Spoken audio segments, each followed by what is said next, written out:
Prabowo murka penegak hukum korupsi diteror.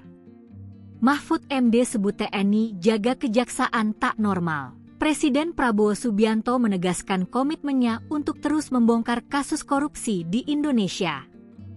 Dalam acara Kongres 4 Tidar yang berlangsung di Hotel Borobudur, Jakarta Pusat, Sabtu, 17 Mei 2025, Prabowo mengungkapkan bahwa penegak hukum yang berjuang melawan korupsi mengalami ancaman. Prabowo menyebutkan bahwa ancaman tersebut mencakup penguntitan terhadap mobil penegak hukum, serta kedatangan orang tidak dikenal ke rumah mereka yang kemudian difoto.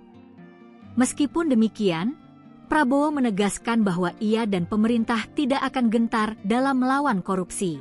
Terpisah ex-Menteri Koordinator Bidang Politik, Hukum, dan Keamanan, Mahfud MD, bicara soal pengerahan Tentara Nasional Indonesia, TNI, untuk menjaga kantor kejaksaan di seluruh Indonesia.